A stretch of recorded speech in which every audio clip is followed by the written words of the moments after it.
want you to hit me as hard as you can.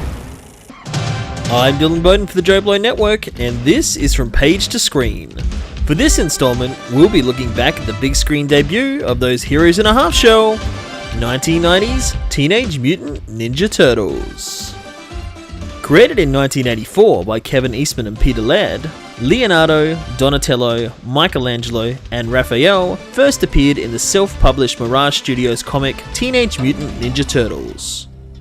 In 1964 Japan, Hamada Yoshi was one of the greatest members of the Foot Clan, training day in and day out and adored by his pet rat who would mimic his moves. Vying for the love of Lady Tang Sheng with rival clan member Oroku Nagi, he one day stumbles upon Nagi brutally beating on Shen, demanding her love. In a fit of rage, Yoshi kills Nagi and is banished from the clan, moving to New York with Shen and his pet rat. Years later, Oroku Nagi's younger brother, Oroku Saki, rises up the ranks of the Foot Clan as their reach spreads across the globe, and takes revenge on Yoshi, killing them both under the mantle of the Shredder, and leaving his pet rat abandoned to live in the sewers of New York. One day, a young boy returning home from the pet store is almost hit by a truck transporting hazardous chemicals. He drops his bowl containing 4 pet turtles, which smashes and releases them down into a sewer, along with a broken chemical canister that fell off the back of the truck. Found covered in a mysterious ooze by the rat, he takes them in and cares for them, as they all slowly begin to mutate into humanoid-like creatures with the ability to speak. Naming him Splinter and treating him as their father, he trains the turtles in the ancient art of ninjutsu learned from his owner, and as they grow up into young adults and use their skills to thwart threats to the city, lurking in secret as the vigilantes known as the Teenage Mutant Ninja Turtles. Printed in black and white, the first issues were dark, gritty and violent. The initial idea came from a rough sketch by Eastman during a night of brainstorming, showing a short turtle wearing a mask with nunchucks strapped to its arms, and calling it a Ninja Turtle. Laird sketched his own version, adding Teenage Mutant to the name.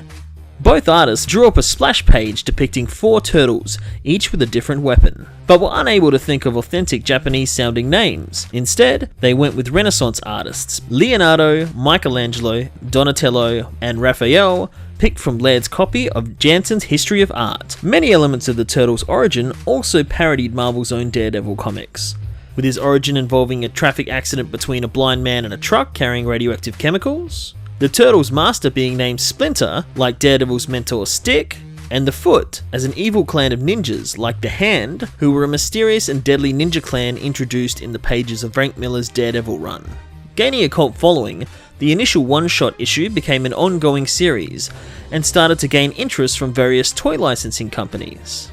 With tie-in products only really taking off 6 years prior with Star Wars, toy companies were searching for the next best thing, and Eastman and Laird were approached by Playmates to create a toy line and TV series to accompany it.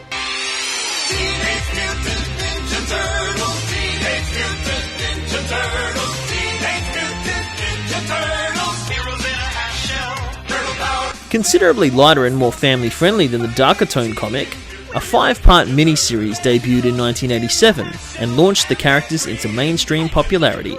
Picked up for a full-fledged series in 1988, it ran for 125 episodes over 5 seasons and became one of the most popular animated series in television history.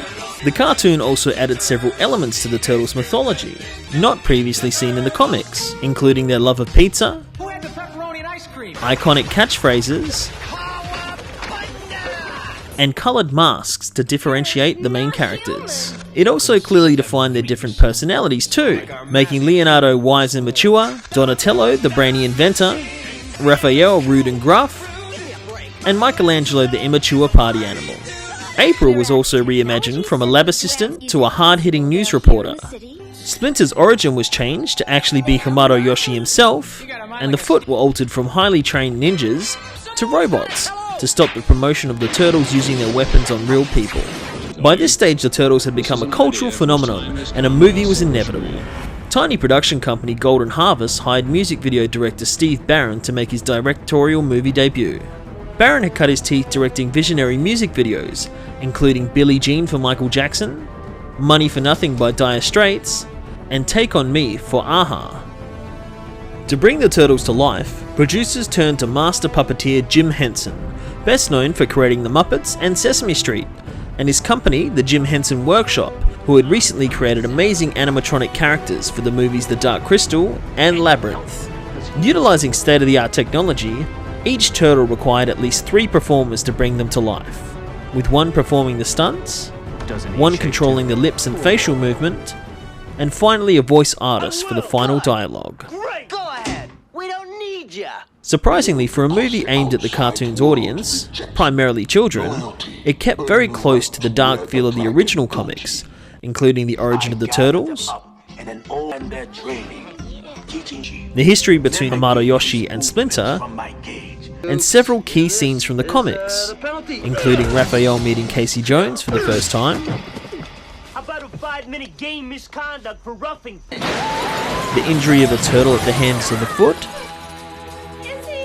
No, he's alive. Barely. their time away at April's family farm to recover, Gilligan was a geek, Bufferoni. and their final rooftop showdown with the Shredder. What this is? Though at the same time, the movie also incorporated many elements of the animated series too, God, I love being a turtle! including April being a news reporter, the turtles having different coloured masks, surfer-style catchphrases, Awesome! Bodacious! and an obsession with pizza. It dices, it slices, and yet makes French fries and whoops! While the film was set in New York City, most of the filming took place in North Carolina against fairly obvious skyline backdrops, with only a couple of location shoots done in New York City to capture the famous landmark areas. The movie also has many Easter eggs and references scattered throughout. All 4 actors who physically portrayed the turtles in suit also have cameos in the film. John Payas, who plays Raphael, plays a passenger in the back of a taxi cab. What the heck was that? Looked like sort of a big turtle in a trench coat. Michelin Sisti, who plays Michelangelo, plays the pizza delivery man who delivers the pizza into the turtle's sewer. Just slip it down here. I gotta get a new route. Leif Tilden, who plays Donatello, plays the foot messenger that meets April in the subway station, and David Foreman, who plays Leonardo, plays a gang member in the warehouse during Casey's fight with Tatsu.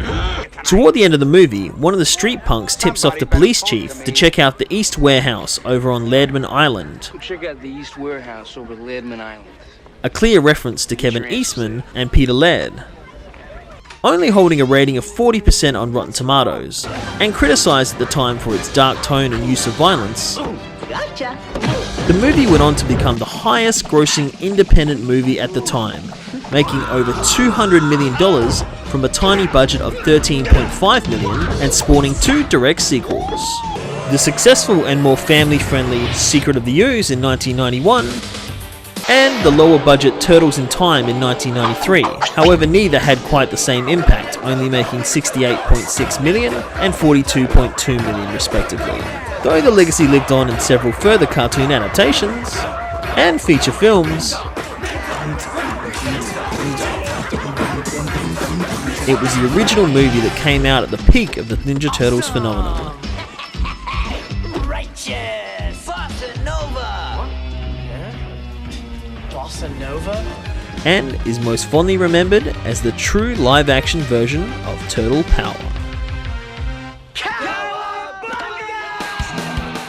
Was there anything we missed, or any characters you'd like to learn more about? Leave your comments below. This has been Dylan Bowden for JoBlo.com, and we'll see you next time.